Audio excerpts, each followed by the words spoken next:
မြည့်စေအောင်မှာအမားတို့ကိုဒီသိငောင်းကင်ဆာအကျိုးဆင်စစ်တာနဲ့ပတ်သက်ပြီးတော့သင်တန်းနေပေးတယ်ပေးပြီးတော့ခါကြတော့အခုက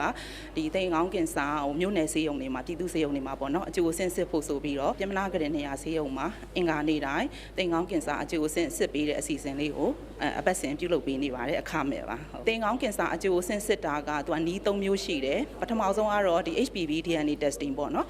သူကတော့ဒီ HPV virus ကိုစစ်တာနောက်တစ်မျိုးကကြတော့အခုအမားတို့ပြုလုပ်ပေးနေတဲ့ VIA နီးနဲ့စစ်တာပေါ့နော် visual inspection နီးနဲ့စစ်တာနောက်တတိယနီးကတော့ cytology နဲ့စစ်တာပေါ့ cytology နဲ့စစ်တာကကြတော့သူကအရင်တော့အမားတို့စစ်ပေးနေကြ pap smear တို့ liquid based cytology ကိုပေါ့နော်ဒီ3မျိုးထဲမှာတော့အမားတို့ကအခုဒီ VIA နီးနဲ့စစ်တဲ့နီးကတော့အမားတို့ဒီပြည်သူလူထုအတွက်တော့အရန်ကိုအဆင်ပြေပြီးအကျိုးရှိတဲ့နီးပေါ့နော်သူကအဓိကအချိန်ကုန်လဲသက်သာတယ်နောက်ငွေကြေးကုန်ကြမှုလည်းလုံးဝမရှိဘူးပြီးလို့ရှိရင်ဒီအမားတို့လူအများကြီးကိုလည်းတပြိုင်နက်စစ်ပေးနိုင်တယ်ဒီလိုနီးနဲ့စစ်ပေးလိုက်လို့အမားတို့ positive ထွက်သွားပြီဆိုလို့ရှိရင်လည်းတခါတည်းအမားတို့ကကုသပေးလို့ရတယ်ဒီ thermal ablation လို့ခေါ်တဲ့နီးနဲ့ပေါ့နော်ပြမနာပြည်သူစေယုံကြီးပေါ့နော်အပတ်စဉ်အင်္ဂါနေ့တိုင်းသိင်ကောင်းကင်ဆာရောဂါအကျိုးအဆင့်အခမဲ့စစ်ဆေးပေးနေပါတယ်ပေါ့နော်အဲဆိုခါကျတော့ကျမကပေါ့နော်ဒီ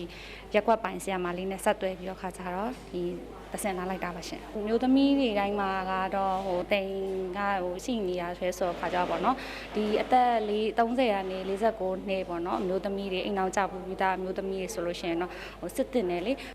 ကမ္ဘာ့ကျန်းမာရေးအဖွဲ့ရဲ့ရည်မှန်းချက်နဲ့ညီမြန်မာနိုင်ငံမှာလည်းကာကွယ်လို့ရတဲ့ယောဂဖြစ်တာကြောင့်တိမ်ကောင်းကင်ဆာယောဂကိုကြိုတင်စစ်ဆေးဖို့လိုအပ်ပါတယ်။ဒါအပြင်အသက်30မှ49နှစ်အထိမျိုးသမီးအလုံးကိုတိမ်ကောင်းကင်ဆာယောဂအခမဲ့စစ်ဆေးပေးလျက်ရှိကြောင်းသိရပါတယ်။ကျွန်မမြင့်မြင့်ဦးပါရှင်။